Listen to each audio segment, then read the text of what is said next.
Ok. Bueno, pues muchísimas gracias a todos por venir a esta sesión del Divageo. Es un súper mega gigantesco placer tener a nuestro amigo, colega Mauche de la Universidad de Durham, que nos va a platicar el teorema de Gauss-Bonnet-Chern. Muchas gracias, Mau. Adelante.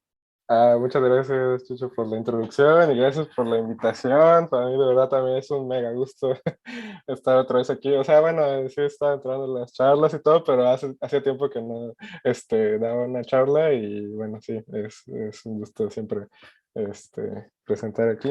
Bueno, a ver, un disclaimer, o sea, realmente no les voy a platicar así de nada nuevo, les voy a platicar pues de una demostración de este teorema, pues que ya es clásico de geometría diferencial. Pero bueno, que está interesante, está muy bonito y realmente, en el fondo, pues la idea es que quiero intentar generalizar en algún sentido este resultado, lo que se pueda. Entonces, al final, si da tiempo, pues les voy a platicar un poco de las ideas que tengo, o más bien con las preguntas que he logrado como plantear, que quiero intentar, ¿no? Entonces, el teorema de Gauss-Bonnet-Chern, pues bueno, es esperen un momento. Ok.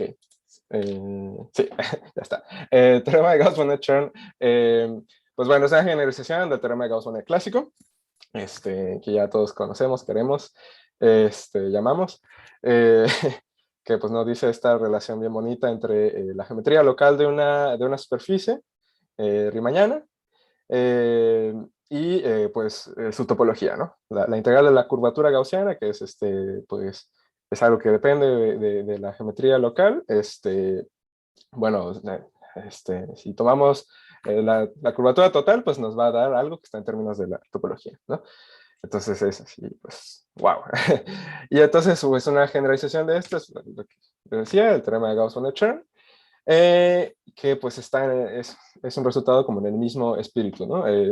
Tenemos ahora, pues en vez de una superficie, pensamos ahora en una variedad riemanniana, de dimensión par, bueno, cerrada y orientable, y entonces lo que vamos a tener ahora es la integral de un cierto objeto, que pues ahorita voy a definir, voy a explicar y todo, que es el fafiano de la forma de curvatura, omega. Nuevamente, en cualquier caso, pues la idea es un objeto que depende de la curvatura, de la geometría local de nuestra variedad. El integrado nos va a dar algo que depende de la topología, ¿no? Nuevamente, la característica de Euler, ¿no? Y claramente, pues aquí vemos que en el caso m igual a 1, pues vamos a tener una superficie, y pues va a quedar 2pi, o sea, lo de teorema de Gauss-Bonnet, ¿no? Y en este lado, pues va a quedar efectivamente la curvatura gaussiana. Entonces, bueno, un poquito de historia. Respecto a Gauss-Bonnet, pues claramente la primera persona que hizo esto pues, fue Gauss. Él lo hizo en realidad para una versión local en triángulos, ¿no? En superficies curvas, ¿no? De hecho, en su paper, bueno, su artículo, en el artículo que empezó toda la geometría diferencial, básicamente, ahí demuestra este resultado. Eh, Veo que hay un comentario. Hizo en el futuro, en el 18. ¡Ay, no! Se me fue un 7. Sí, verdad. Sí, bueno, lo hizo en 1827. Ahí se me fue, perdonen. Eh, y luego, bueno, unos años después, Pierre Bonnet, y de hecho también de manera independiente, ya eso, según estoy averiguando, como que no todo el mundo lo sabe, pero también Binet, Jacques Binet, hizo lo mismo de manera independiente, demostraron eso, pues ahora para dominios que estén acotados por poligonales en superficies. Y la versión que conocemos en superficies cerradas y orientables, bueno, eso lo debemos a Walter von Dijk. Se sigue de las versiones locales, unos argumentos combinatóricos. Luego, Heinz Hobbs, un par de papers donde, de hecho, da una demostración si no me equivoco, el teorema de Poincaré-Hobbs. Bueno, demuestra una primera generalización de esto a variedades que son hipersuperficies en RN. Luego, Allendorfer y Fenchel demuestran independientemente el caso para variedades que están encajadas ahora en algún espacio euclidiano, ¿no? En el anterior caso era para hipersuperficies, es decir, con codimensión 1, aquí pues con cualquier codimensión. Luego Allendorfer y André Weil hacen el caso general usando un argumento extrínseco de todas maneras, local, a nivel local. En realidad, bueno, podríamos decir con los estándares actuales bueno, ¿cómo decirlo? O sea, con lo que ya sabemos actualmente, podríamos decir que el resultado de Allendorfer y Fenchel ya implicaba el caso de cualquier variedad sin que esté encajada en ningún empleado, porque pues tenemos el encaje de Nash, pero pues en este momento no se sabía, ¿no? Entonces como que todavía no era completamente el caso general. Y aquí, pues, aunque ya se tiene el caso general, el argumento sigue siendo un poquito, pues, no intrínseco, ¿no? Ajá, es no intrínseco. Entonces, no es como muy satisfactorio, pues, porque el resultado nos dice algo intrínseco, ¿no? Entonces, la primera persona que da una demostración de esto, pues, es Shen Chern en el 44. Y bueno, pues, hasta ahí, la lección de historia al respecto. Voy a entonces platicarles una demostración de teorema de Gauss-Bonnet-Chern, ya pues un poco con lenguaje más moderno, pero realmente pues contiene las ideas de la demostración de Chern. Entonces, para ello necesito pues hacer un recordatorio de varias cosas de geometría diferencial, geometría riemanniana. Un recordatorio express de algunas cosas, y es un poco parte de por qué pues, se me hace muy bonito este resultado, porque involucra como muchos conceptos, ¿no? De todos lados de geometría diferencial y geometría riemanniana. Entonces, primero déjenme recordar pues, un poco sobre haces vectoriales. Bueno, vamos a realmente... o sea, no voy a entrar en mucho detalle, pero vamos a considerar entonces un haz vectorial que podemos pensar, por ejemplo, en el haz tangente o el haz cotangente sobre una variedad. Y vamos a decir que una sección de un haz pues, es sencillamente escoger en cada, para cada elemento de nuestro espacio base, pues un elemento del haz que está en la fibra de ese punto, es decir, se satisface esta condición, ¿no? Esta es la manera de decirlo. Pero bueno, formalmente es que si nuestro haz vectorial es como una unión de espacios vectoriales parametrizados por nuestra variedad M, entonces en cada punto de M escogemos un vectorcito en la fibra correspondiente.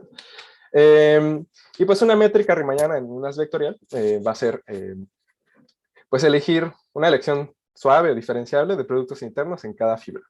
Eso se puede hacer mucho más formal, pero por ejemplo, si quieren pueden pensar que suave significa que cada vez que yo tome dos secciones suaves de mi haz vectorial, la función que manda el producto interno a cada punto P de la variedad, al producto interno de esos dos, es una función suave. También menciono el concepto de orientabilidad para haces vectoriales y decimos que un haz vectorial es orientable si en cada fibra de las podemos elegir una orientación, ¿no?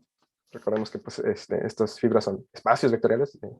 Bueno, en este caso todos son espacios vectoriales reales, pero no lo dije, pero son espacios vectoriales reales. Y también creo que no lo dije, pero son de dimensión K. Eso significa que el haz vectorial sea de rango K aquí. Bueno, es orientable si en cada fibra podemos escoger una orientación y de manera que también podemos escoger trivializaciones locales. Ahorita digo, ¿qué significa eso? Donde se preserva la orientación. Entonces, mejor hago un dibujito de la situación. Un haz vectorial es algo que se ve así. Tenemos nuestra variedad M, un espacio total E, que es una unión de espacios vectoriales, ¿no? Un espacio vectorial por cada punto, ¿no? Y eso de las trivializaciones locales es que, bueno, localmente, o sea, en vecindades U de nuestro espacio, lo que está encimita de esa U, ¿no? El cacho de nuestro haz vectorial que queda encima, en realidad es isomorfo a un producto de U con RK, R a la K, donde K pues, es el rango en nuestro caso, ¿no? Okay. Y lo de la orientabilidad, pues está en este dibujito, un poco, lo que decía, ¿no? En cada fibra escojo una orientación, ¿no? Y, bueno, y me regreso a la anterior para decir lo que era que, aparte, esas elecciones de orientaciones son, eh, son compatibles o, de manera, en el sentido de que si tomamos la orientación de una fibra aquí, ¿no? Pues la función que me manda este cachito del as vectorial al producto pues también va a mandar esta orientación a una orientación fija aquí en el factor RK que tengo en este descomposición de producto. Bueno, esencialmente eso es que sea orientable, ¿sí? Y entonces, bueno, esos son los haces vectoriales con los que vamos a estar trabajando, ¿sí? Haces vectoriales, orientables y aparte con una métrica. Y una vez que fijamos esas dos estructuras, métrica riemanniana, orientabilidad en NAS, podemos hablar de lo que conocemos como el haz de Marcos en ese haz vectorial. ¿Qué es eso? Bueno, en cada fibra EP de mi haz, a ver un momentito, el puntero ok, en cada fibra, pues podemos considerar el conjunto de bases ortonormales orientadas, ¿no? Y tomamos la unión de todas esas cosas. Así como el caso de haces vectoriales que tenemos una unión de espacios vectoriales, aquí pues tenemos una unión de ciertos conjuntos, y de hecho estos conjuntos pues tienen una estructura porque son bases ortonormales orientadas de espacios de una misma dimensión, básicamente de copias de RK, ¿no? Entonces, de hecho, estos conjuntos de bases en realidad pues están en biyección o son copias de el grupo ortogonal especial, ¿no? Entonces, podemos pensarlo como matrices ortogonales con determinante 1, ¿no? Y esto pues va a ser algo que vamos a llamar el haz de marcos ortonormales orientados de Z. O por simplicidad, como vamos a estar trabajando con solo estos, haz de marcos, ¿no? Las secciones locales de este haz, es decir, si funciones que son escoger para cada punto una base ortonormal orientada en la fibra correspondiente. Esto es lo que vamos a llamar marcos móviles. Esto es un formalismo que se debe a Cartan, ¿no? Y bueno, lo que decía, ¿no? Este haz de marcos es, bueno, en el sentido de que cada uno de estos F de EP son copias de SOK. Esto es un SOK haz principal, es un ejemplo de algo que se conoce así. Y pues una figurita para nuevamente dar una idea de qué es un haz SOK principal. Es pues básicamente como una idea muy similar a lo de haz vectorial. Tenemos nuestra variedad M y arriba tenemos así una unión de estos F de EP, ¿no? Que forman pues un espacio topológico y que localmente, ¿no? Si vemos cachitos de ese espacio topológico, en realidad se ve como productos de, bueno, cachito de M con el grupo ortogonal especial, ¿sí? Y no solo eso, no solo tenemos estas trivializaciones locales, sino lo de que sea as principal significa que tenemos una acción de SOK en el espacio total que es libre y transitiva en las fibras y que aparte de nuestras trivializaciones locales son equivariantes. Es decir, si nos fijamos en una fibra y tomamos, por ejemplo, una matricita de SOK que mueve un punto a otro, y luego nos vamos, pues, sí, y luego nos vamos a esta descomposición de producto y aplicamos la misma matriz a los dos puntos correspondientes, que bueno, estos dos puntos en realidad son marcos, son bases ortonormales orientadas. Pues es lo mismo que, o sea, vaya que tenemos ahí un cuadrado conmutativo, creo que ya me hice bolas con lo que iba a decir. O sea, es lo mismo aplicar la acción y luego irnos acá, que irnos primero acá y aplicar la acción. Es equivariante. Entonces, bueno, eso es un haz principal, en este caso un SOK haz principal, y el haz de marcos es ejemplo de eso, ¿sí? Y entonces, una vez que hablamos de haces de marcos, podemos hablar de cosas que ya no son familiares no son familiares de geometría riemanniana, pero de una manera un poco diferente. Quizás no es la que normalmente vemos en el curso de geometría riemanniana. Pero bueno, de hecho es una manera bastante interesante y que nos va a servir para lo que sigue, ¿no? Podemos hablar de conexiones y en un momento también vamos a hablar de curvatura. Una conexión o conexión de Cartan en nuestro haz vectorial va a ser una función que nos manda marcos móviles bueno, en nuestro haz de marcos a matrices de formas en nuestro espacio base. Ahora voy a explicar cómo esta cosa rara se conecta con pues una conexión como la conocemos.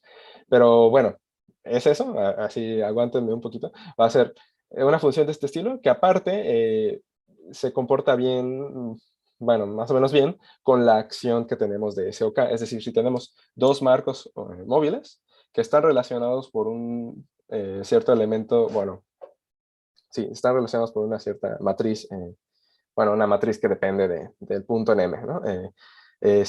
Una matriz especial ortogonal. Entonces, tenemos esta compatibilidad entre las dos matrices de formas que estamos asignando a U' y a U, ¿no? Al marco U' y al marco U. Aparte, vamos a decir que esta conexión, esta cosa que estamos llamando una conexión de Cartan es compatible con la métrica si estas matrices de formas son antisimétricas, ¿sí? Y bueno, una vez que definimos eso, pues se puede definir algo que se conoce como la forma de curvatura, que de hecho es algo, el primer elemento como pues desconocido un poco en nuestra fórmula de Gauss-Bonnet-Chern. Y esto va a ser, bueno, una función que come marcos móviles y que nos da ahora matrices de dos formas en el espacio base, que está dada pues por esto, o sea, depende de nuestra conexión. Empezamos con una conexión y le podemos calcular la curvatura. Un poco como cuando tenemos una conexión afín, como pues quizás creo que es lo que más comúnmente vemos en el curso de geometría diferencial, y le calculamos su curvatura asociada. Bueno, sí, su curvatura asociada. Ajá. Entonces, bueno, en este lenguaje, esta es la manera de calcularla. Ah, esperen, hice algo que no debía hacer. Inserté la página que no debía. Bueno, esta es lo que llamamos la forma de curvatura asociada a la conexión omega. Y resulta que, bueno, gracias a que omega chiquita satisface en la condición de compatibilidad con la acción del grupo, pues también omega grande va a satisfacer una condición de compatibilidad que se ve así, de hecho es un poco todavía más bonita, ¿no? Si tenemos dos marcos móviles relacionados por una matriz A, pues entonces las formas de curvaturas asociadas van a satisfacer esta condición, ¿no? Una va a ser la conjugada de la otra. Y de hecho, si nuestra conexión es compatible con la métrica, entonces nuestra forma de curvatura va a darnos matrices antisimétricas. ¿Sí? Ok, voy a hacer ahora sí como el paso entre esto y quizás lo que conocemos más de conexiones afines. Y es que, pues en realidad, las dos condiciones de compatibilidad que tengo para la conexión y para la curvatura es lo que nos permite definir pues una derivada covariante en nuestro haz vectorial, ¿no? Es decir, podemos derivar secciones de nuestro haz z con vectores vectores tangentes a nuestra variedad.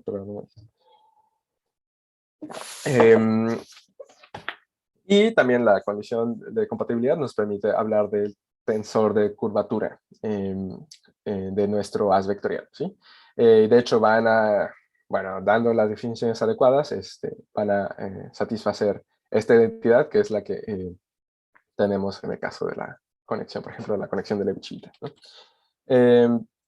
Y también uno puede ir en la otra dirección, o sea, sí hay una equivalencia entre estas cosas. Si empezamos con la derivada covariante, entonces también podemos inducir una forma de conexión y luego una forma de curvatura. Y de hecho aquí vemos cómo se hace esto en el caso particular la conexión de Levi-Civita. Si tenemos ahora que nuestro as es las tangente, y consideramos la conexión Levi-Civita asociada a una métrica en nuestra variedad, entonces para cualquier marco móvil, que va a ser pues ahora sí una base ortonormal orientada en las tangente, podemos calcular estas formas de conexión como en el sentido de Cartan. De esta manera, sencillamente van a ser los coeficientes de nuestra derivada covariante, ¿no? Respecto a los elementos de nuestra base, de nuestro marco móvil.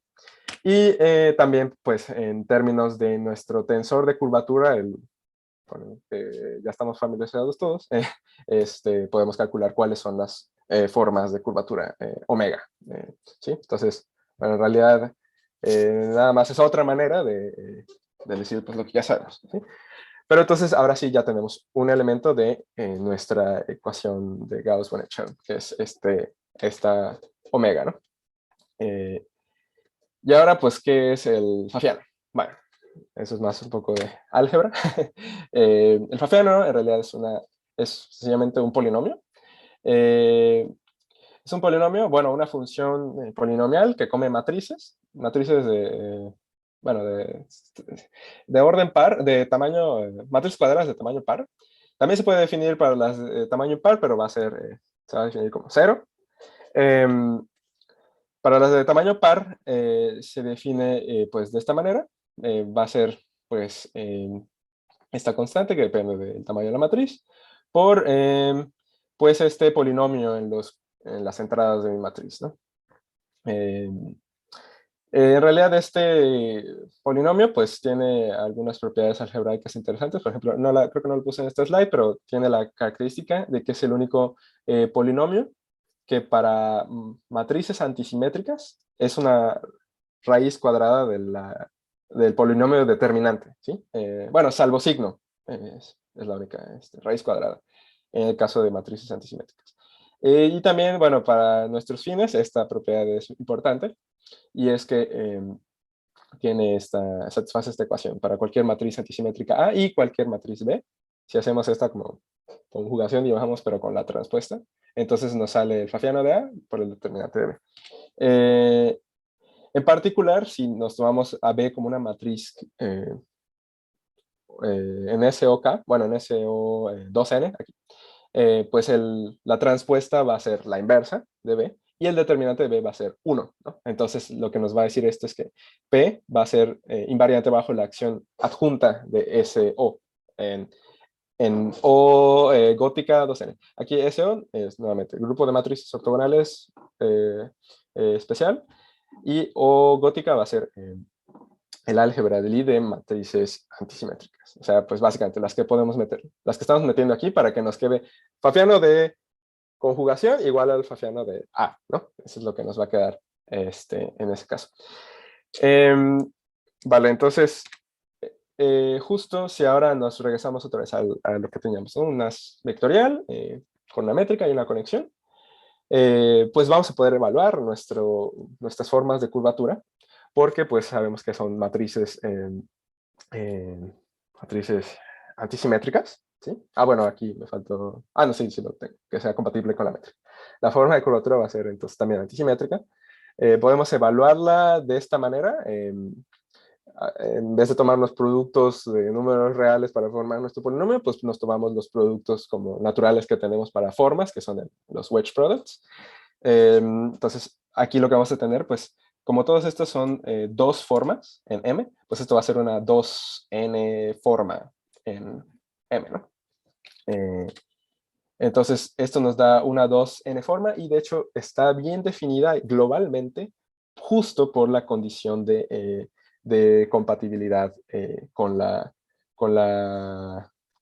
o sea, nuestra fórmula que teníamos de compatibilidad de la forma de curvatura entre dos marcos, porque se acuerdan que si teníamos U' igual a U A, U actuado con la matriz A, entonces pues teníamos que, que omega prima pues es A inversa, omega A, ¿no?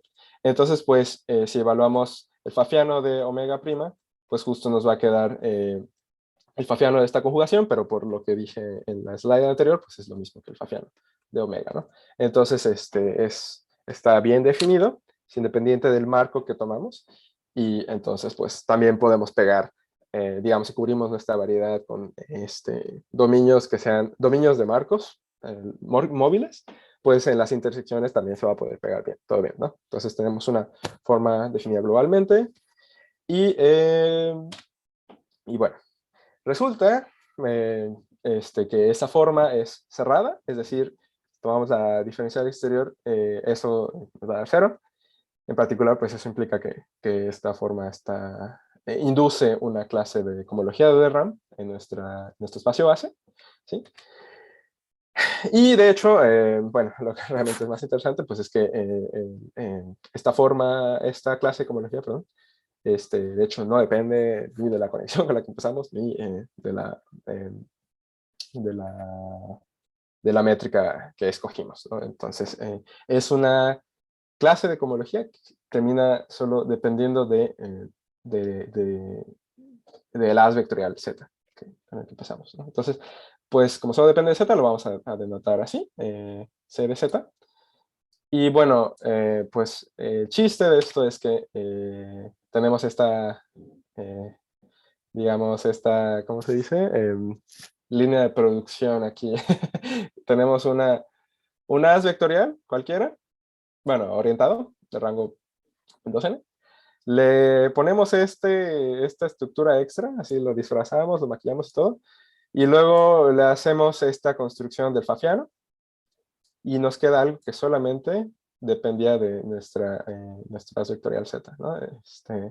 Podemos hacer esto para cualquier as vectorial, ¿no? Eso es lo que quiero ilustrar aquí, cualquier as vectorial orientable. Entonces, tenemos una maquinita que come ases y nos da clases de cohomología en el espacio base del as correspondiente. Entonces, esto, de hecho, satisface una condición muy importante que es una correspondencia, es natural en este sentido, que si tenemos dos ases vectoriales relacionados por una aplicación de ases, es decir, un par de funciones que van del espacio total al espacio total y del espacio base al espacio base, y que tenemos un diagrama conmutativo así. Entonces, el pullback de la clase correspondiente a Z' es la clase correspondiente a Z, ¿no? Es natural en ese sentido. Y esto, bueno, correspondencias de este estilo que mandan as vectorial a clase de cohomología en el espacio base es lo que conocemos como una clase característica, ¿sí? Clases características pues son invariantes muy importantes en el estudio de haces vectoriales o en general de haces principales, porque de alguna manera nos miden o nos dice qué tan torcidos están los haces, ¿no? Qué tan diferentes son de un as trivial. Un as trivial es nada más pues, el producto del espacio base con la fibra, ¿no? Un as vectorial pues es localmente eso, pero globalmente pues puedes hacer cosas raras, ¿no? Entonces estas clases características nos miden esto. Y entonces, pues una clase muy importante que, bueno, va a relacionarse con el problema que estamos tratando ahorita es la que se conoce como la clase de Euler.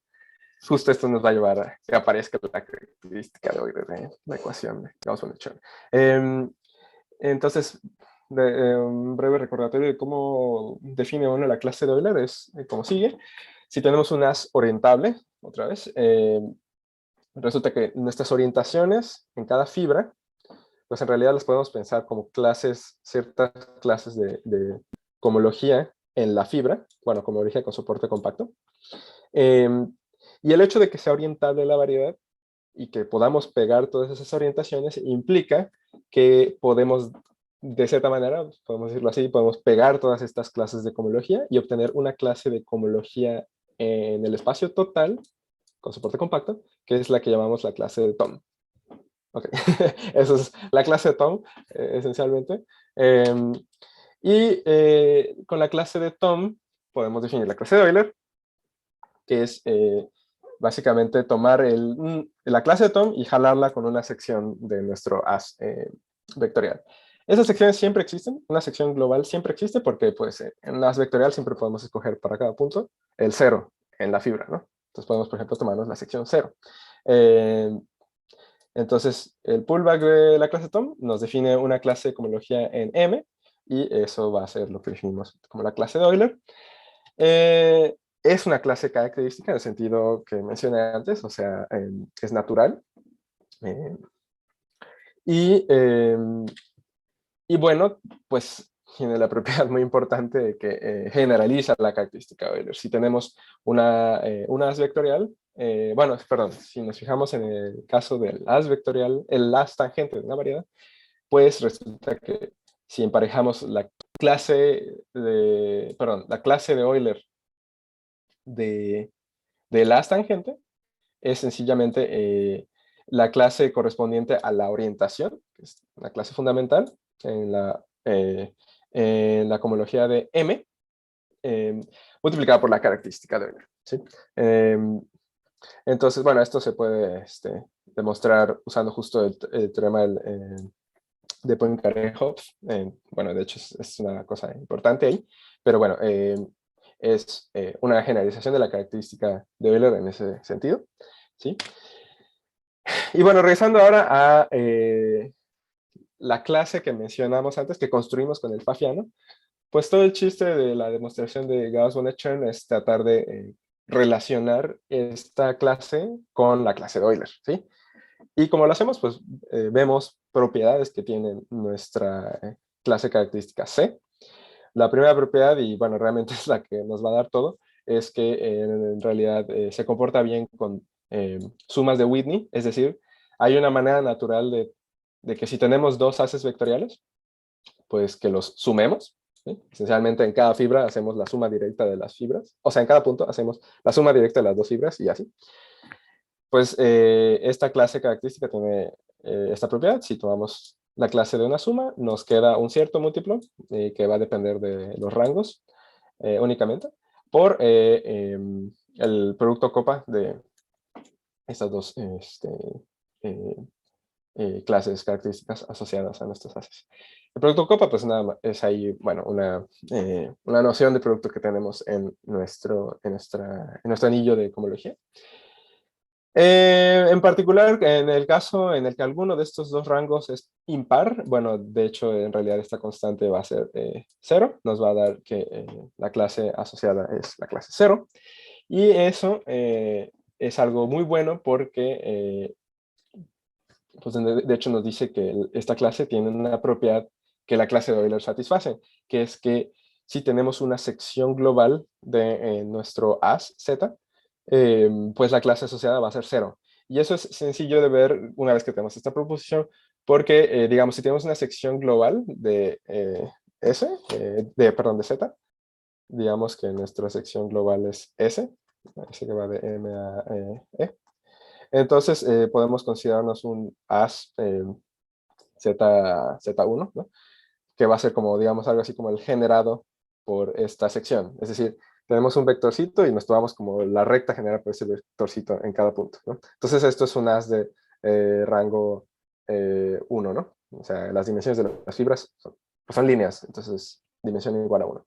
Y nos podemos tomar Z2 igual a el complemento ortogonal de Z1, ¿no?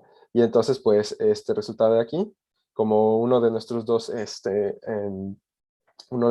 sumandos tiene rango 1, tiene rango impar, pues entonces la clase asociada va a ser 0, pero pues el as, que es la suma de Whitney de estos dos, o sea, en este caso, esto va a ser equivalente a el as con el que empezamos, z, ¿no? Entonces, pues nos dice que la clase de z va a ser 0, ¿sale? Ay, a ver. Ok. Vale. Entonces, bueno, pues con esto y pues con la propiedad que ahorita voy a mencionar que tiene la clase de Euler, ya sale que pues justo la clase C va a ser un múltiplo de nuestra clase de Euler, pero no un múltiplo cualquiera, va a ser un múltiplo que solo depende de la dimensión, no depende ya del as en el que evaluemos estas clases. Y, espera un momento, ¿qué pasa aquí? Ok, ya. La manera de hacer esto es como sigue. Vamos a fijarnos vamos a tomar un as z y nos vamos a fijar en el as de esferas unitarias generadas por una métrica en ese as, ¿sí? Es decir, tomamos una métrica, nos fijamos en vectores de tamaño 1 respecto a esa métrica, y nos fijamos en la restricción de z a ese as de esferas. Y bueno, resulta que uno es muy fácil de ver que si tomamos el pullback de ese de z usando esta restricción, es decir, esto nos va a dar un as vectorial sobre el as de esferas. Este as va a tener una sección global que no se anula nunca. Y es muy fácil de ver esa sección. Esa sección sencillamente es a cada puntito aquí, que es, recordemos, es un vector unitario. Cada vector unitario, le asignamos bueno, va a ser el vector que está en la fibra del pullback, que tiene esta forma. Ahí pues nada más uno tiene que recordar qué significa tomar el pullback. Y es que si tenemos ¿cómo se llama?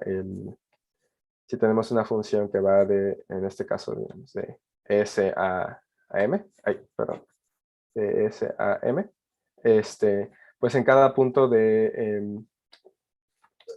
digamos, y acá encima tenemos el as Z, pues en cada punto E de nuestro S, la fibra del pullback Z en ese punto E, pues es esencialmente la fibra del as Z en el punto F de E, ¿no? Entonces,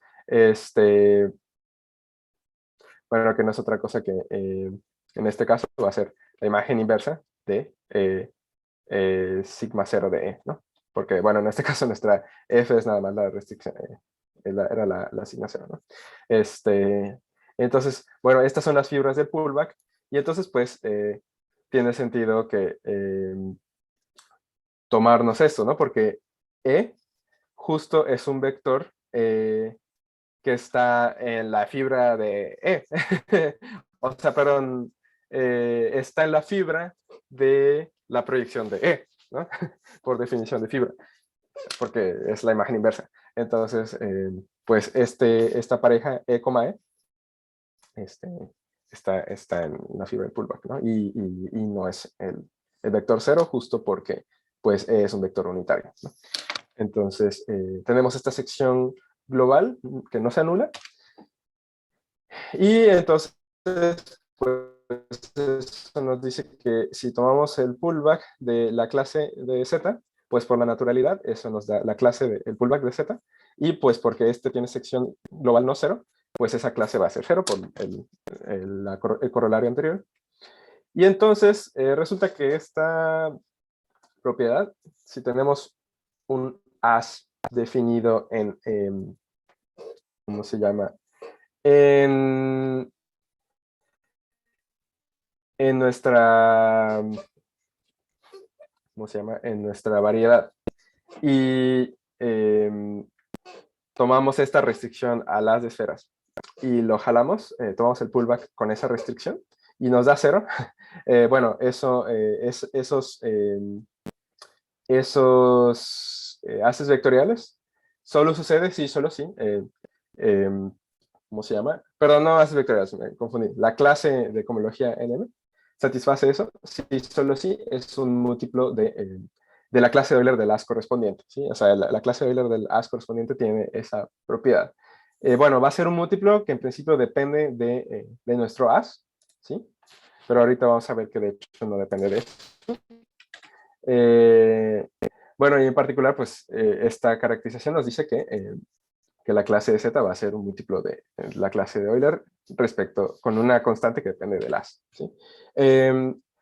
Pero bueno, para ver que esa constante no depende del as en realidad, uno puede aplicar, bueno, aquí puse el corolario, pero quería decir el argumento anterior, lo podemos aplicar al as universal, ¿sí? Tenemos un as que nos clasifica todos los ases vectoriales orientables, bueno, con grupo estructural SON, bueno, SOK. Y si ahí aplicamos la propiedad anterior, lo que vamos a tener es que la clase asociada a ese as, la clase C, que nos construimos con el Hoffiano, va a ser un múltiplo de la clase de Euler del mismo as, ¿sí? Em, Oye, Mau, ¿te pero- puedo hacer una pregunta? sí, dime, Perdón por dime. la interrupción. Pero, o sea, es que la propiedad que pusiste que estás usando ahí la estabas como mencionando para la cohomología de RAM, ¿no? Sí, sí, Que alfa, si la jalas con la sección cero, es un múltiplo de la. Lo sí, estabas justo. pidiendo para. Pero los haces universales, pues típicamente no tienen cohomología de RAM, ¿no? Porque no son variedades. Bueno, o sea, como que se puede hacer ahí un truco para truncarlos, sí. Ujú. A ver, bueno, sí, es que, a ver, en este caso, en el caso de la as universal, em, tenemos, no tenemos la cohomología de RAM, pero bueno, podemos trabajar con la cohomología singular. Claro, la cosa ahí es que no queda, no tiene tanto sentido lo del Fafriano. Uf, bueno, sí, es una buena pregunta. Ahí creo Sí, que o sea, supongo que se basta. puede arreglar, ¿no? Porque Ajá, o sea, como que hay una manera de truncar los heces universales para que sean cosas como de dimensión finita. ajá. Sí, Eh, sí, sí, justo ahí está el detalle. Sí, perdón, ya. Sí, esa es una parte importante. Gracias por mencionarlo ahora que- Sí, sí, ahí está la cosa. En realidad, sí, aquí estoy mintiendo un poco. O sea, en realidad uno se va al truncado, ajá, del as universal, que tiene dimensión finita, ¿sí? Em, y ves que, bueno, vas a tener una constante aquí que depende bueno, de esta acá y de la dimensión donde estás truncando, ¿no? Pero entonces, pues por la naturalidad de ambas clases, tanto de la clase C que acabo de definir y la clase de Euler, ves que estas dos constantes, bueno, perdón, que esa constante no depende de la dimensión donde estás truncando. Sí, gracias por decir eso, es un paso importante, pero bueno, aquí como que me lo, este, me iba a ir así con la finta, pero sí, ves que por la naturalidad esta constante no depende de la dimensión donde estamos truncando, entonces, pues cualquier as vectorial de rango, bueno, de rango finito, digamos, lo vas a poder clasificar o vas a poder encontrar una función de ases de ese as al as universal con dimensión truncada. Ese está, eh, bueno, y esa constante no depende de la dimensión donde estamos truncando, ¿sí? Eh, eh, bueno, sí, justo esto que digo aquí, ¿no? Si tenemos, vamos a poder, siempre podemos escoger. Aquí debería ir, perdón, sí. La notación adecuada sería la siguiente, ¿no? Sería gamma de k en un r a la n, ¿sí? Este, em, y bueno, y entonces aquí tendríamos una constante que depende pues también de r a la n, ¿no? O sea, depende de k y de n, ¿no? Em, pero entonces, bueno, se puede ver que esta en realidad solo va a depender de la k por la naturalidad. Y luego, si tomamos un as cualquiera y lo metemos en uno de este estilo. Em, pues bueno, como es una aplicación de ACES, la clase de Z va a ser el pullback de la clase bueno, aquí nuevamente sería el as truncado. Em, y luego, pues esa, por lo que yo dije, que no va a depender de la dimensión de truncado, va a salir esta constante aquí. Em, aquí se aparece el R a la N, ¿sí?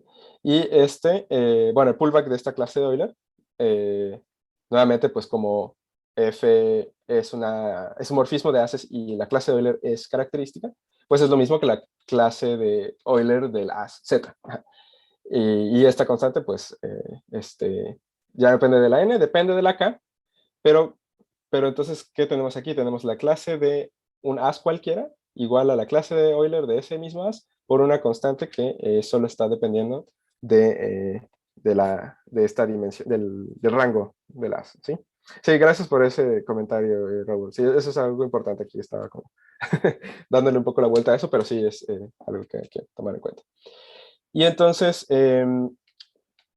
pues bueno, esto básicamente ya nos dice todo lo que quisiéramos, o estamos haciendo un pelito de tenerlo todo, porque pues ya que tenemos que una clase es múltiplo de la otra, para cualquier as, pues basta con que evaluemos un as en particular para obtener cuál es esa constante. Y, por ejemplo, podemos tomarnos uno fácil, que sea fácil de calcular ambas clases. En particular, podemos tomarnos el as tangente de una esfera, de la esfera del rango adecuado. Porque, pues, por un lado, podemos calcular la curvatura y las formas de curvatura, y por otro lado, también sabemos cuál es la característica de Euler. Y entonces, haciendo la cuentita, pues resulta que esa constante va a ser 2pi a la n, donde n es nada más la mitad de k. Y entonces, pues ya metemos esto a nuestra ecuación, porque la integral del Pfaffiano, pues no es otra cosa, dado que esta forma representa la clase de cohomología C de... perdón, nos restringimos al as tangente de la variedad. El rango va a ser la dimensión de nuestra variedad. La integral del Pfaffiano va a ser tomar la clase de cohomología correspondiente y emparejarla con la clase fundamental. Y bueno, ya sabemos que esta es múltiplo de la clase de Euler con esta constante. Y entonces pues nada más sacamos esta constante, emparejamos la clase de Euler con la clase fundamental y lo que obtenemos es justo la característica de Euler de nuestra variedad. Entonces, pues ya, esa es la demostración que tenemos de Gauss-Bonnet-Chern. Y entonces, pues ahora nada más quisiera comentar un poco sobre, pues una teoría que fue motivada por esta demostración, porque como que varias de las cosas que dije en realidad se pueden generalizar mucho, ¿no? Ahí creo que di un poquito una pista de qué cosas se pueden hacer. O sea, si se dan cuenta, tenemos ahorita como una maquinita que nos dice, bueno, tienes un as vectorial, le pones ahí cierta estructura, la conexión, la métrica, y te da como resultado una clase característica, ¿no? Como mencioné, pues esas son importantes porque son invariantes globales de nuestros ases. Y entonces, bueno, sí, son obstrucciones para ciertas cosas, pero lo que quiero enfatizar aquí es que esta maquinita la podemos generalizar y es lo que nos da la teoría de Chern-Weil, que es una manera de construir clases características de ases principales, de hecho, usando polinomios en curvaturas, ¿no? En términos de curvaturas de conexiones, ¿sí? Entonces, lo que uno hace, y voy a ir así súper rápido y todo sin nada de detalle, pero nada más como para que tengan la idea, es que en realidad, pues lo único que necesitamos es un as principal, así como teníamos antes el SOK as principal, dado por los marcos, pues podemos tomar un G as principal cualquiera con un cierto grupo G. Podemos también definir la noción de conexión, que va a ser escoger formas. Ahora ya no van a ser matrices, van a tomar valores en el álgebra de Lie asociada al grupo del Ig, de manera que satisface una cierta condición de compatibilidad cuando tenemos diferentes, cuando cubrimos nuestra variedad, ¿no? Con diferentes, digamos, trivializaciones de nuestro as principal. Y también podemos definir una curvatura asociada a una conexión, que ahora va a ser una familia de dos formas, cuyos valores también son elementos en nuestra álgebra de Lie. Noten que en el caso de los SOK ases principales que mencioné antes, pues el álgebra de Lie asociada es el álgebra de matrices antisimétricas. Entonces, pues esto pues sí generaliza eso, ¿no? Tomamos el álgebra de Lie asociada a G, y pues podemos definir las formas de curvatura de esta manera, ¿sí? De hecho, se puede ver que en nuestro caso, pues, da lo que teníamos, ¿no? Igual va a satisfacer una condición de compatibilidad. Y entonces, lo que hacemos ahora, pues en realidad, el Pfaffiano no tenía nada de especial. Podríamos tomarnos cualquier polinomio invariante, G invariante, en el siguiente sentido. Va a ser funciones que coman pues tensores de este tipo en nuestra álgebra de Lie, nos den un número real, y que satisfagan, bueno, estas dos condiciones, que sean simétricos, ¿no? Y que sean invariantes bajo la acción adjunta de nuestro grupo, que era como lo que teníamos en el caso del Pfaffiano. El Pfaffiano es invariante con la acción adjunta de SON, bueno, SOK, en su matriz, su álgebra de Lie asociada, que son las matrices antisimétricas, ¿no? Entonces, bueno, estas dos condiciones, en el caso del Pfaffiano, pues nos dicen lo que teníamos, ¿no? Y entonces, pues por la invariancia que tiene nuestra forma de curvatura omega y la invariancia de los polinomios que estamos eligiendo, vamos a poder evaluar y tener bien definida una forma en términos de un polinomio y una forma de curvatura asociada a una conexión. Entonces, bueno, ya pues requiere más trabajo, pero se puede demostrar que con todo este formalismo que estas formas, de hecho, son cerradas y que las clases de cohomología asociadas no dependen de la conexión que elegimos, sino que solamente dependen del as principal con el que empezamos. Entonces, bueno, eso era un poquito, o sea, quería nada más como darles una idea de que eso existe, de que todo lo que dije antes, pues de hecho ya luego se generalizó a esta como maquinaria más robusta para construir clases características en términos de curvatura. Y bueno, ya, no sé, a ver, empezamos como a las 30 y algo, casi 40, entonces creo que, no sé, ¿cuánto tiempo tengo? eh, 10 minutitos más, yo Unos 10 creo. minutitos más. Ok, voy a, igual, bueno, ahora sí voy a divagar completamente. Este, quiero, ay, ¿qué pasa aquí? Ah, ok, quiero, bueno, voy a mencionar algunas generalizaciones que se tienen de esto. Generalizaciones en un espíritu más como de en qué espacio se puede obtener algo así. Porque hay otros tipos de generalizaciones, de hecho, bueno, el famoso teorema de Atiyah-Singer del índice, pues es una generalización así gigantesca de Gauss-Bonnet Chern, pero no voy como en esa dirección, eh, sino más bien como en ciertas generalizaciones que se tienen para como, pues, espacios quizás un poco más generales. A ver, en la demostración de Allendorfer y Weil, de hecho, dan ellos una demostración para variedades con frontera, entonces, bueno, no tenemos, ahí nos aparece un término extra que depende de la frontera. No voy a ponerlo, pero bueno, se tiene eso. Satake en el 57 mostró una generalización para orbifolds, definiendo una clase del Pfaffiano, de una forma de curvatura, y la integral de eso nos da, la integral como orbifold, en el sentido de orbifolds, nos da algo que depende de la característica de Euler en el sentido de orbifolds también. Entonces, bueno, está esa como una versión adecuada para eso. En el 98, Liu y Shen demuestran también una versión de esto para variedades con singularidades cónicas y curvatura acotada. Em, También hay una versión bueno, una versión del teorema chiquito, Gauss-Bonnet, para superficies, pero en este caso para superficies de Alexandrov. Es decir, superficies que tienen curvatura acotada por abajo en el sentido de Alexandrov. Solo que aquí es una desigualdad, no es una igualdad, al menos la manera en la que la muestra Machigashi. Tenemos una desigualdad.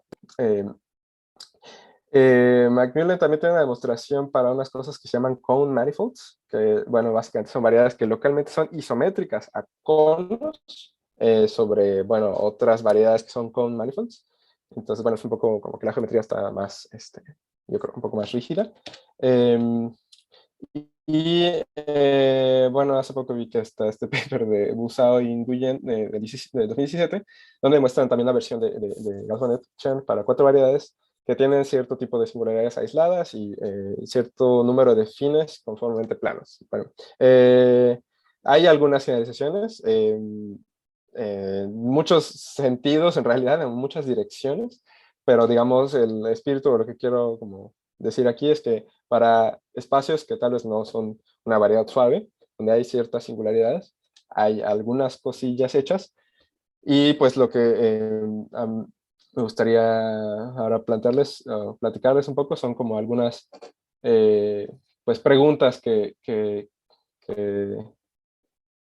bueno, no sé, que se me hace que están interesantes relacionadas con esto. A ver, una primera es pensando en tratar como de construir estas clases características usando otras estructuras, no exactamente una métrica riemanniana y una conexión, como es lo que le hicimos a las vectorial que obtuvimos. Métrica de conexión, sino quizás algo diferente. Y, por ejemplo, un candidato pues, que puede funcionar es considerar una estructura de variedad riemanniana con peso, o variedad riemanniana con densidad también, ¿no? Así se puede encontrar en la literatura, que es una variedad riemanniana con una medida de Borel que tiene esta forma, ¿no? Es una z densidad por la medida de volumen riemanniano. Hay una manera de definir una conexión como natural asociada a esa estructura, que es básicamente la conexión de Levi-Civita, menos estos términos, que dependen del peso que le estamos poniendo a medida.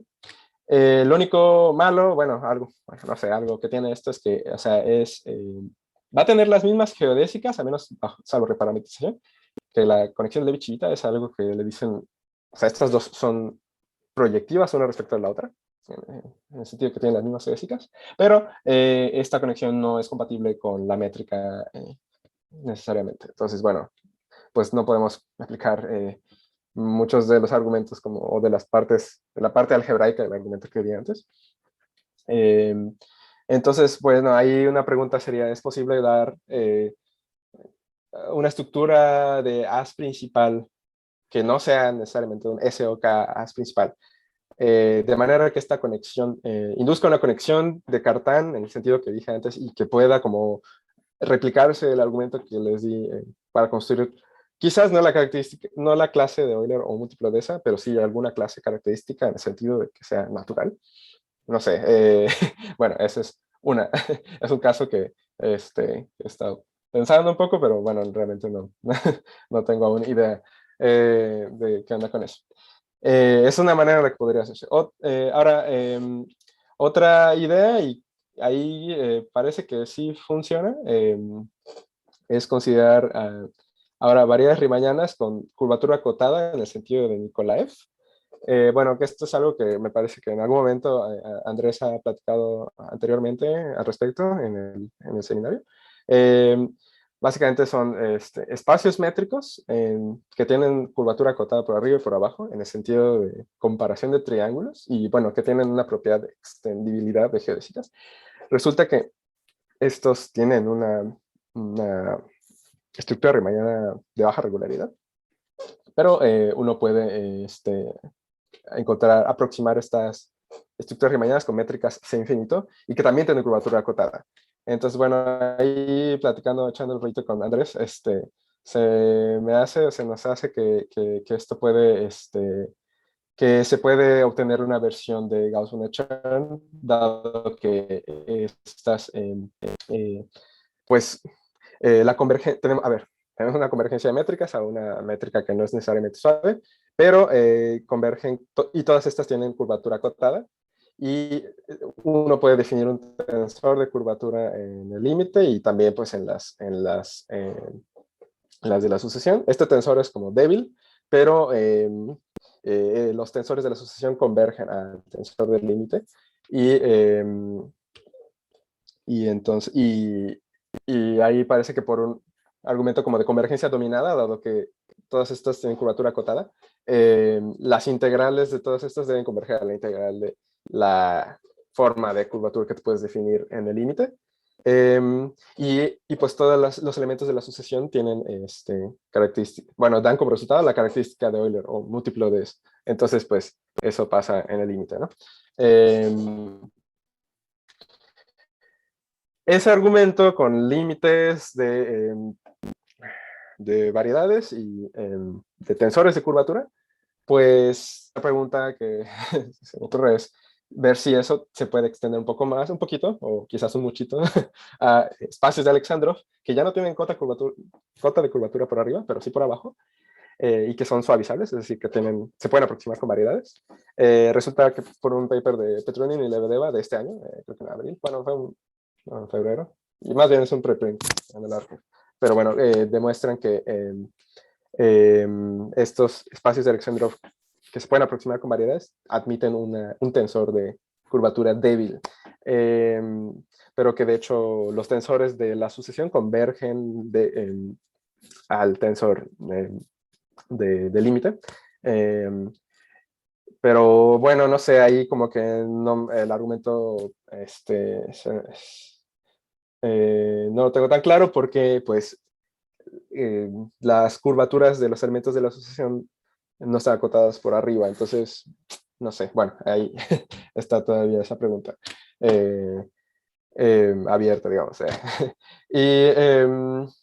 Y bueno, ya un poquito así poniéndose uno más loco, podemos hablar de espacios RCD, que son espacios métricos que ya he platicado antes, pues yo creo que ya varias personas, donde tenemos una noción de curvatura de Ricci acotada inferiormente. Lo que tienen de bueno, como que toda la maquinaria que ya se ha desarrollado para estos espacios, es que tienen un cálculo diferencial de segundo orden débil, y de hecho también se puede definir un tensor de curvatura débil, pero bueno, la cosa con esto es que este tensor, pues no sé, pareciera que no lee tan bien las singularidades que tiene el espacio, como que puede ignorarlas porque está como definido casi en todos lados, ¿no? Salvo medida cero. Entonces, bueno, no sé, no está tan claro, pero aún así uno puede como tratar de darle sentido a lo que aparece en la ecuación de Gauss-Bonnet-Chern y preguntarse si eso da algo con sentido, ¿no? O sea, algo relacionado con la topología. Pero bueno, eso es así ya más, como, pues no sé, un poquito más volado, tal vez. Y bueno, quizás aterrizando un poquito, pero tampoco tanto, pues qué tal que ahora tenemos una estructura de Alexandrov, un espacio de Alexandrov, o quizás para, pues, no sé, algo que he estado pensando también últimamente es considerar una variedad diferenciable, un espacio que sea suavizable, o sea, que tenga ya la estructura diferenciable y que, aparte, ¿qué tal si considero ahora una métrica en ese espacio? Métrica de Alexandrov, bueno, no sé, quizás asumiendo que tenga ciertas singularidades no tan malas, por ejemplo, que tenga singularidades aisladas o que los conjuntos singulares no estén tan locos en el sentido de que quizás la dimensión no sea tan grande.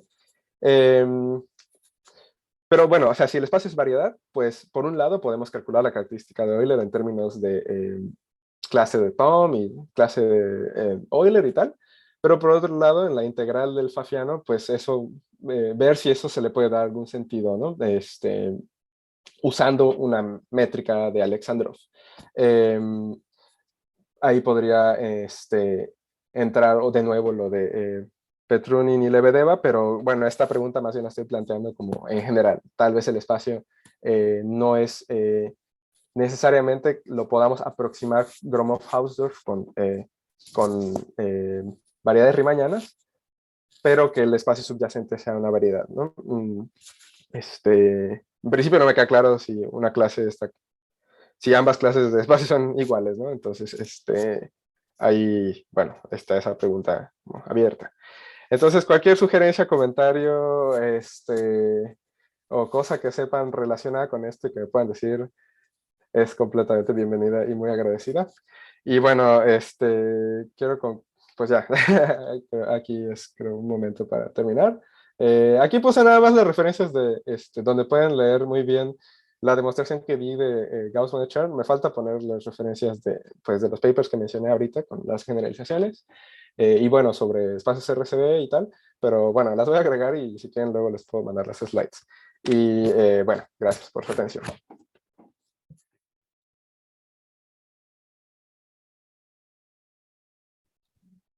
Mauricio, antes de darte la libertad ya, Sí.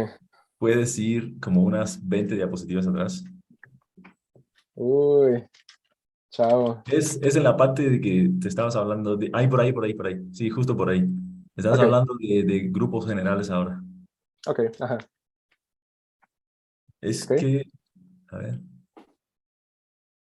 en el caso de que, bueno, tenías un as vectorial real de dimensión Ajá, n sobre la variedad, ajá. ahí se usa fuertemente una propiedad que tienen los haces reales y es que cuando son orientables puedes reducir la métrica, o sea, puedes reducir el grupo estructural a S SO, o N. Ajá, SON y luego, bueno, más bien a SLN, pero como ajá. también tienes métrica riemanniana, que eso Sí, sí se puede hacer en caso complejo, sí, se puede entonces reducir a SON. sí, sí, sí, sí. Entonces, ¿cómo iría esto acá en el caso de un GAS principal? ¿Cómo funcionaría todo ese asunto en caso de que quisiéramos quizá reducir el grupo estructural o algo así? ¿Cómo funciona en ese caso? Porque fíjate que un GAS principal tiene una fibra ahora que no es un espacio vectorial. No, no, bueno, perdón, aquí, o sea, la cosa es que el argumento, a ver, ¿cómo lo digo? El argumento que vi en realidad depende más bien de la estructura de as principal que tiene el as de Marcos. Es un as Ah, ok. SOK principal. Pero eso, porque la definición que di de, bueno, que medio di de conexión, o sea, no puse así todo el formalismo, pero la definición que di de conexión en realidad viene de una definición de conexión en ases principales. Hay una cosa que se llama conexión de Ehresmann, que está definida para un as principal. Esa Sí, es una conexión conexión esa al define estilo de, conexiones afines en haces asociados en particular. ajá, al Sí, estilo de Kobayashi, por ejemplo, ¿no? exactamente, exactamente. Sí. Mm. Entonces, eso, o sea, como que todo el argumento que vi en realidad depende de que nuestro as de Marcos es un as principal, S o K principal, ¿no? Todo eso, o sea, de fondo, pues al final se puede hacer para G ases principales. No sé si más o menos responde. Más o menos. Ok. Eso se puede ver quizá en el mismo libro de Kobayashi o dónde. Yo te recomiendo mucho el Spivak, ¿eh? O sea, Ah, la escriba. conexión del Spivak. Está así medio como distribuido en diferentes capítulos, pero el último capítulo del último libro de Spivak, o sea, de A Mm. Comprehensive Introduction to Differential Volumen Geometry, 5. el volumen 5, ahí está todo esto. Y bueno, te remite a capítulos de volúmenes anteriores donde explica la conexión de Ehresmann, explica la conexión de Cartan y todo eso. Pero bueno, sí, Va, va. ahí. Ok, gracias. Sí, si no, igual. Perdón, veo que Jonathan tenía una pregunta. Nada más, las referencias que puse. Eh, igual en el de, bueno, el de Characteristic Classes de Milnor, hay un argumento, pero ahí no habla mucho de Chernoweit, que sería como, pues, para haces principales más generales. En este libro de DuPont, ahí viene muy bien así todo lo de Chernoweit Theory. Eso está muy bien. Este, y bueno. Ok. Eh, sí, Muchas gracias, Mau, por la plática tan padre. Sí, Entonces, aparte padrísima. de la pregunta, aparte de la pregunta de Lázaro, ¿hay alguna otra pregunta para Mau? Es que están Sí, levantadas las manos. Sí. no sean sí, yo malos. A tengo. ver, No sé quién sigue. ¿qué tal, Jonathan? ¿Qué Hace tal? mucho que ¿Qué no te tal? ¿Cómo veía. estás? Bien, muy bien, gracias. ¿Y tú qué tal? Muy buena tu plática. Gracias. Hasta debo decir que gracias porque pues uno ve la fórmula, pero uno no ha tenido la delicadeza para ir a revisar cómo Para se ir a hacen las revisar. cosas. Sí, Y pues sí, estuvo muy bien. gracias. Pues un par de preguntas Ujú, y una recomendación que no sé si te vaya a servir. ok. Primero las preguntas. Sí. Eh, eh, ah, ¿Sabrías por qué no se puede tener una expresión explícita del fafiano? Es decir, o sea, uno la conoce cuando uno tiene la conexión de Levi-Civita y Ujú, está en una superficie o está en una variedad de dimensión 4. ajá. Ahí sí sabes cómo se ve esa expresión. Ok. Pero en otras, creo que también basado en eso, que cuando estás en variedades, por supuesto, todas riemannianas, en Ujú, dimensiones más altas, ujú, no ujú. tienes una expresión, no se conoce al menos. ¿Y sabrías por qué? ¿Qué dificultad hay? Ujú, no sé si puedo responder así tan bien, pero, o sea, yo he visto que, o sea, en general sí vas a poder como escribirlo, pues, en términos de los coeficientes de tu tensor. Bueno, es que es esencialmente lo que estás haciendo, pero yo creo que hay como un accidente un poco en cuanto a como ¿cómo decirlo? Como cuántos factores tiene cada monomio que aparece en tu Pfaffiano, digamos, y la dimensión en la que estás en el caso de dimensión 2 y en el caso de dimensión 4. Y en cuanto a la cantidad de argumentos que comen tu curvatura de Ricci, tu curvatura seccional, tu curvatura escalar, que son los que aparecen en la expresión que creo que estás diciendo, ¿no? Hay una expresión que es como la norma del tensor al cuadrado o algo así, más no sé qué, de Ricci también, más escalar. Tensor de Bank, la curvatura escalar al cuadrado y el tensor de Ricci al cuadrado. Exacto. O sea, yo creo que es más un poquito como un accidente algebraico de los argumentos que come cada cosa y la dimensión como pequeña, entre comillas, en la que estás. Pero así más allá de eso, la verdad, no sé, no estoy muy seguro. Okay. La otra pregunta es, o sea, en el sentido en el que tú quisieras hacer la generalización, ¿es para obtener la misma expresión o más bien obtener una expresión que también te diga algo topológico? Me gustaría algo que te diga algo topológico, eso, sí. O sea, eso sería súper, ¿no? Encontrar como, usar de alguna manera estructuras más generales, ya sea la estructura de Metric Measure Space o de Alexandros Space o RCD o algo así, para construir algo que diga topología, ¿no? ¿Sabes? O sea, como esa filosofía de tomar algo que depende de la curvatura y llegar a algo topológico es así como, wow. Pero obviamente, bueno, o sea, como pueden ver, hay mucha sutileza que depende como de la suavidad y de lo rimañano, ¿no? Entonces, sí, no sé, viendo por ejemplo el resultado de Machigashira que mencioné, pero ni siquiera anuncié, o sea, lo que dice es que la integral de una curvatura que se puede definir en superficies de Alexandrov es menor o igual que 2pi, la característica de hoy. Entonces, realmente no me gusta mucho ese resultado. O sea, está bien, está interesante y la demostración está interesante, pero como que pues estás perdiendo ahí información de cierta manera. No sé, vaya, no sé si esa sea como la generalización adecuada. O sea, como que la esperanza es ver si sale algo que te diga información sobre la curva, sobre la topología, ¿no? Pero bueno, igual lo que salga es bueno. Sí, y en ese sentido, o sea, hay un artículo de Flam, Póstuma y Tank. Se llama algo así como, si quieres ahorita lo escribo, que se llama sí, gracias, sí. Index Operators on Lie Algebroids o algo así.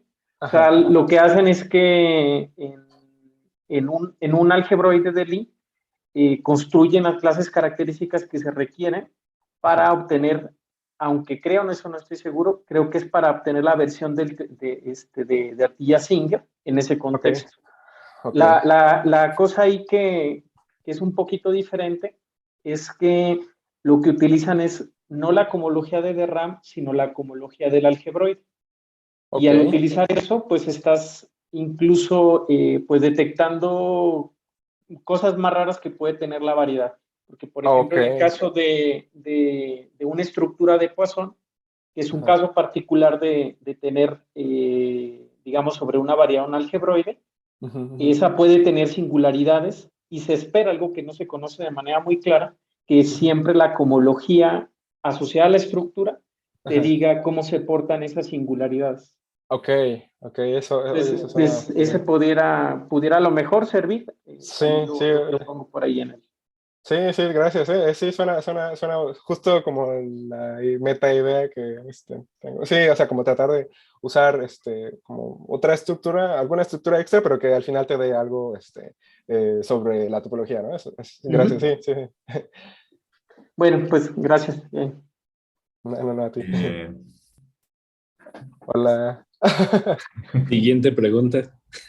Y es que, bueno, yo sé que estás en el mundo Alexandrov y espacios RCD, entonces tratas de llevar todo al mundo menos suave, ¿no? Sí.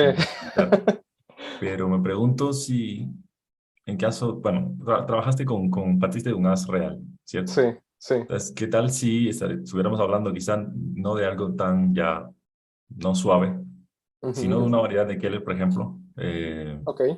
Con una estructura compleja y un as complejo, entonces. A ver qué tanto esto se puede hacer. Y es que, bueno, por Ok. ejemplo, veo que la característica de Euler no tiene generalización a haces de que complejos, pero sí, por lo menos que si tenemos clases de Chern. Me pregunto hasta qué punto esto se puede hacer con haces, ahora partiendo de un haz complejo. De hecho, esto de Chern-Weil da expresiones de las clases de Chern y las clases de Pontryagin en términos de polinomios invariantes en la curvatura. O sea, sí, bueno, ajá, no lo mencioné, pero es una como de las cosas así súper, wow, que da, bueno, es un morfismo, el morfismo de Chern-Weil. Sí, hay una conexión, ¿no? Yo pues no sé muchísimo de geometría compleja, bueno, de variedades de Keller o variedades con estructuras complejas. No puedo así como decir mucho al respecto, pero sé que hay una conexión con eso, ¿no? O sea, sí hay manera como de escribir clases, otras clases características de Chern, de Pontryagin, en términos Entonces, de... en ajá. principio no se sabe si el teorema es cierto o no, en ese caso. O si tiene, no si está mal dicho, si admite una generalización a ese caso. Bueno, o sea, ajá, sí, digamos con la característica de Euler, ¿no? Ujú. Sí, Bueno, ya no con la característica de Euler, o sino con con otra clase alguna otra clase. compleja, otra clase fundamental compleja. Mm, pues esto nada más de las clases de Chern es lo que se me ocurre, que puede como generalizar un poco, pero no, más allá de eso, no, no estoy muy Va, seguro. va. Pero gracias, sí. Sí, gracias a ti, muy buena charla. Gracias. Creo que Raúl tenía... ¿Alguna otra pregunta para Mau? Raúl, sí, falta Raúl. Ah, Ah, sí. sí, yo. Ah, Sí, no, como siempre. me voy a Ah, esconder. ¿Cierto? No, a ver. no, estuvo muy buena. Estuvo interesante tu Ah, choro. O gracias. sea, más bien, mi pregunta es como, o sea, tú mencionaste que existen todas estas generalizaciones de este approach Ujú. de ver al teorema de Gauss-Bonnet-Chern usando, pues, la demostración, básicamente el homomorfismo de Chern-Weil.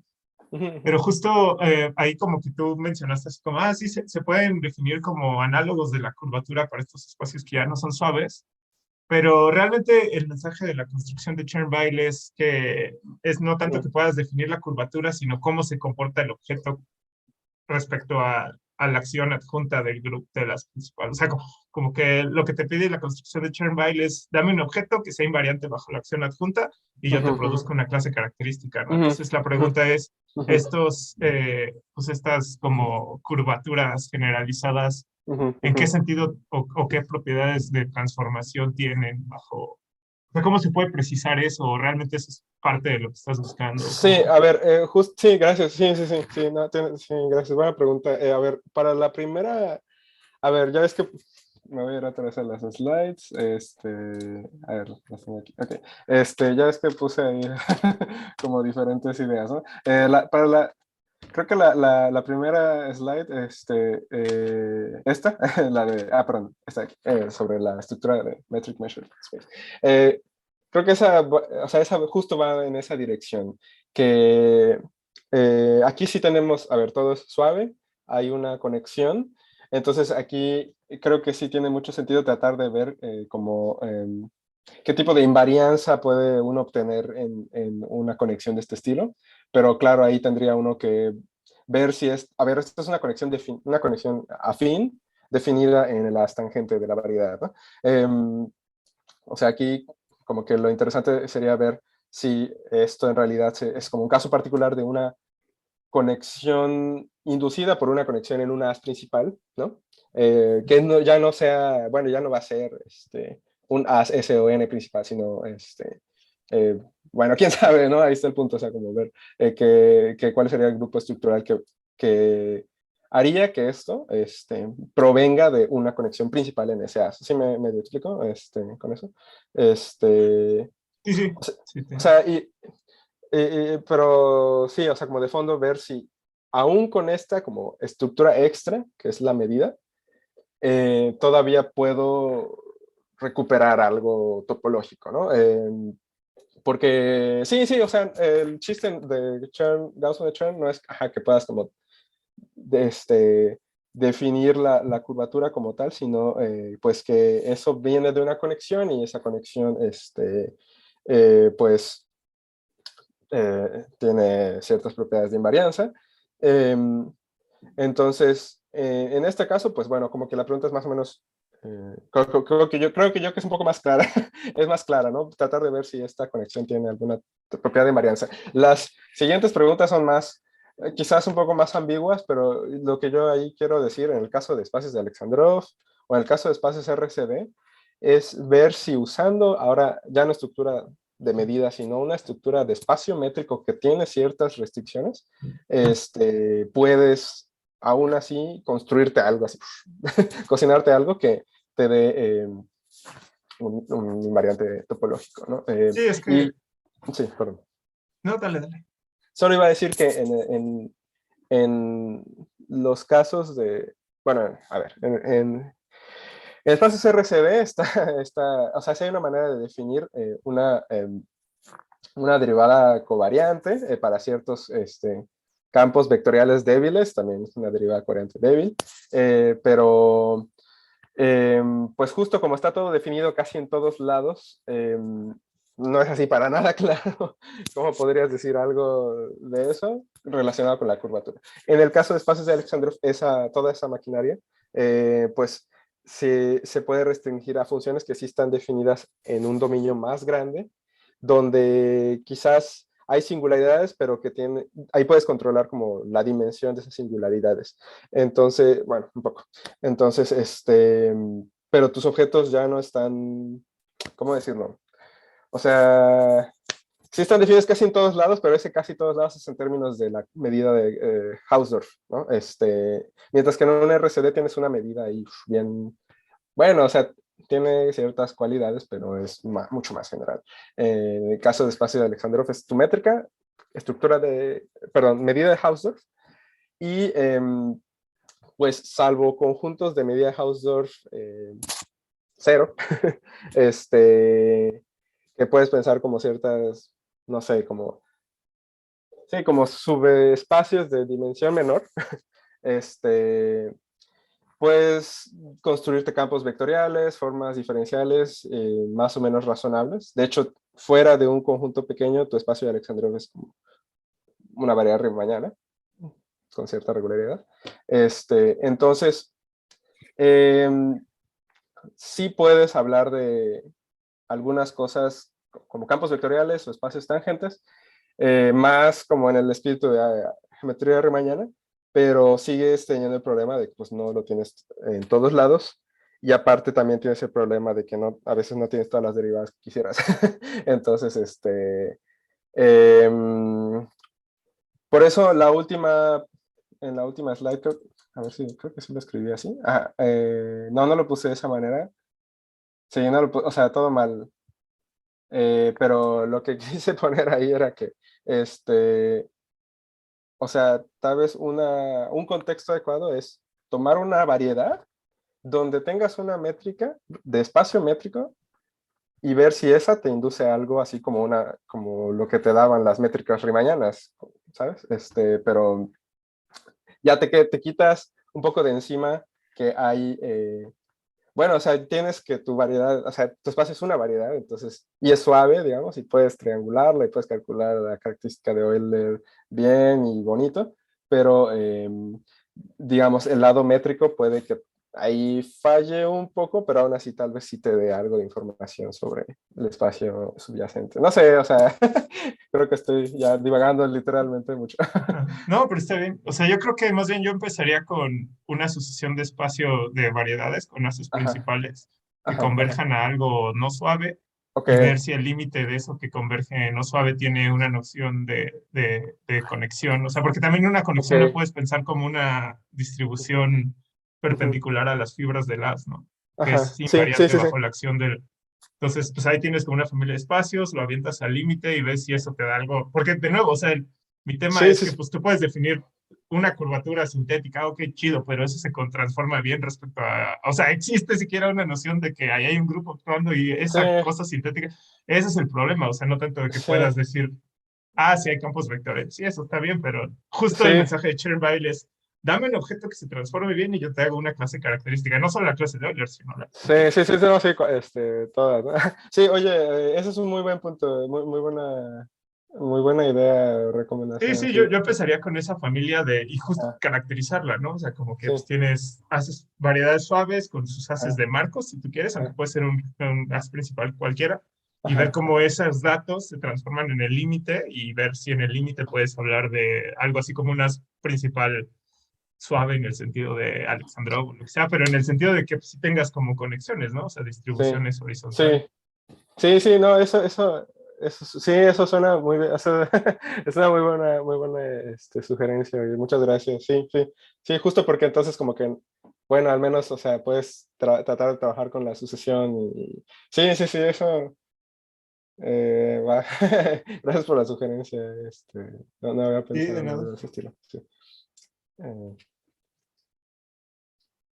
Más preguntas. Ok, sí, ¿hay alguna otra pregunta para Mau? No sé si Jonathan sigue Haciendo fila. haciendo fila o No, ya. Ah, es Ya que no. no. la, Me pues quedé la con la mano manita. levantada, ya se me cansó. Ok, sí. Eh, Muy bien. Yo tengo Dije, una, ya. pues igual así también inocente.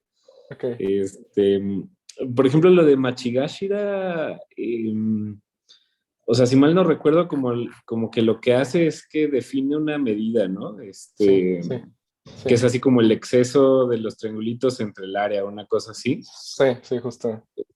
Y ya luego, pues estima qué onda con esa contra la de Hausdorff. Sí, sí, justo. Por ejemplo, eso no se puede intentar ahora que Petrunin se inventó todas estas condiciones de 4 y 5 puntos y eso, Ándale. Ajá, sí, sí, digamos que eres Alexandrov, sí, solo si hay una condición ahí, sí, en lugar de con 3 puntos, como Toponogov, con 4 puntos y eso, ¿no? sí, No se puede intentar, por ejemplo, tal vez en dimensión 3 algo similar. Ahora, en lugar del exceso, pues poner como este exceso generalizado de Petrunin, que es como una ujú, dos forma, ujú. y dividirlo entre el volumen de los tetraedros. Eso en principio como que debería dar también una medida, ¿no? Pero esta condición que dices de bueno, de los 4 puntos, a ver, o de 5 puntos, ¿o cómo fue? Eh, Hay como varias. Una de ok, 4 puntos, bueno, de ajá, 4 puntos ya había una sí, incluso, ¿no? Que era sí, con los ángulos y eso. sí, sí, sí, eso sí. Ajá. Y luego Petrunin se inventó una ahí como de 5 puntos que no me acuerdo bien cómo es, pero igual te da como un exceso ahí extraño. Ajá, Que en ajá. lugar de ser un número, ahora es como una forma bilineal y no sé qué Ah, más, sí. ¿no? Ajá. Sí, entonces, bueno, igual la pregunta inocente es, no se puede intentarlo de Machigashira, o sea, como Sí, que como hacer la usando. misma idea. Sí, de hecho, ujú, sí, bueno, a ver, de hecho yo había estado como buscándole si algo como de ese estilo hay en variedades rimañanas, aunque sea, o sea, pero ver como el exceso, este, como una especie de exceso de dimensión superior, ¿no? Porque en el Sí, caso de sí, los sí, triangulitos, sí, pues es sí. la suma Sí. de los ángulos menos pi y ya, ¿no? De hecho, según Pero yo, esa es la idea de Petrunin, o sea, como que según yo, como que ha de haber dicho, pues, ¿cómo defino el exceso para más puntos, no? ujú, exacto, justo, o Sí. sea, como, sí, sí, sí, sí, eso mismo, no, y no he visto así como nada, eso de Petrunin creo que no lo he revisado y, sí, voy a mirarlo, no lo tenía, bueno, sí había visto como digamos, ubicaba el paper pero, no se había ocurrido que eso se podía conectar ajá, con eso, Igual, porque, sí.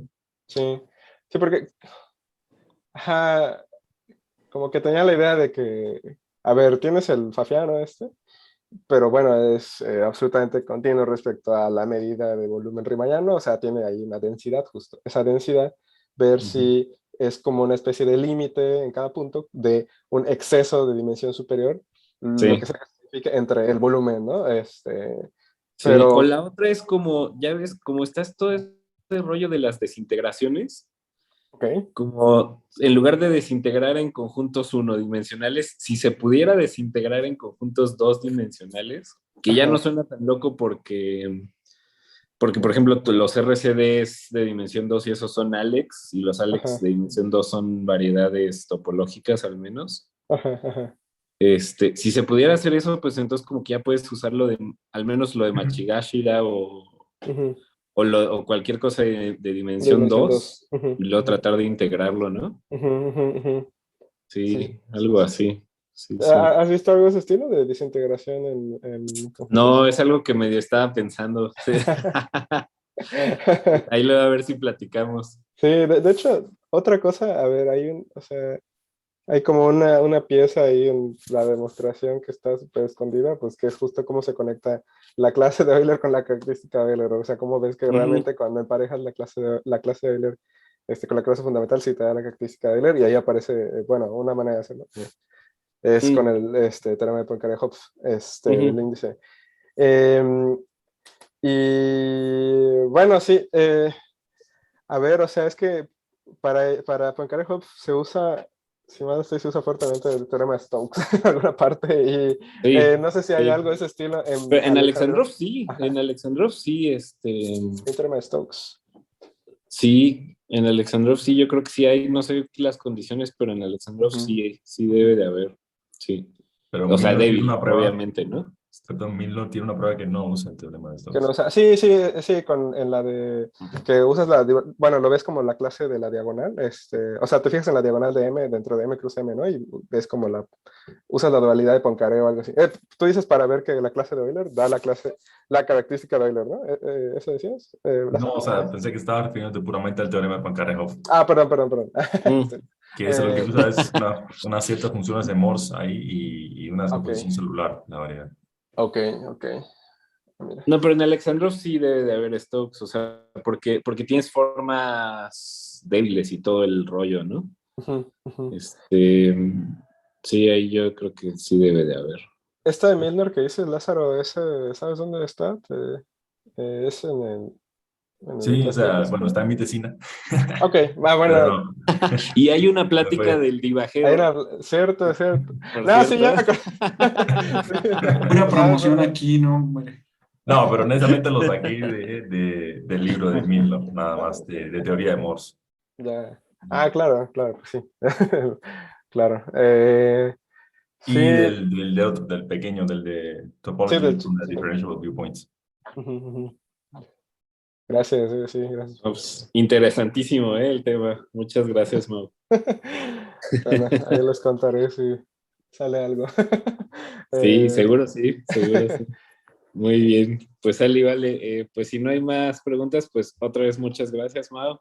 Y Sí, ronda de y nos aplausos, veríamos. ronda de aplausos.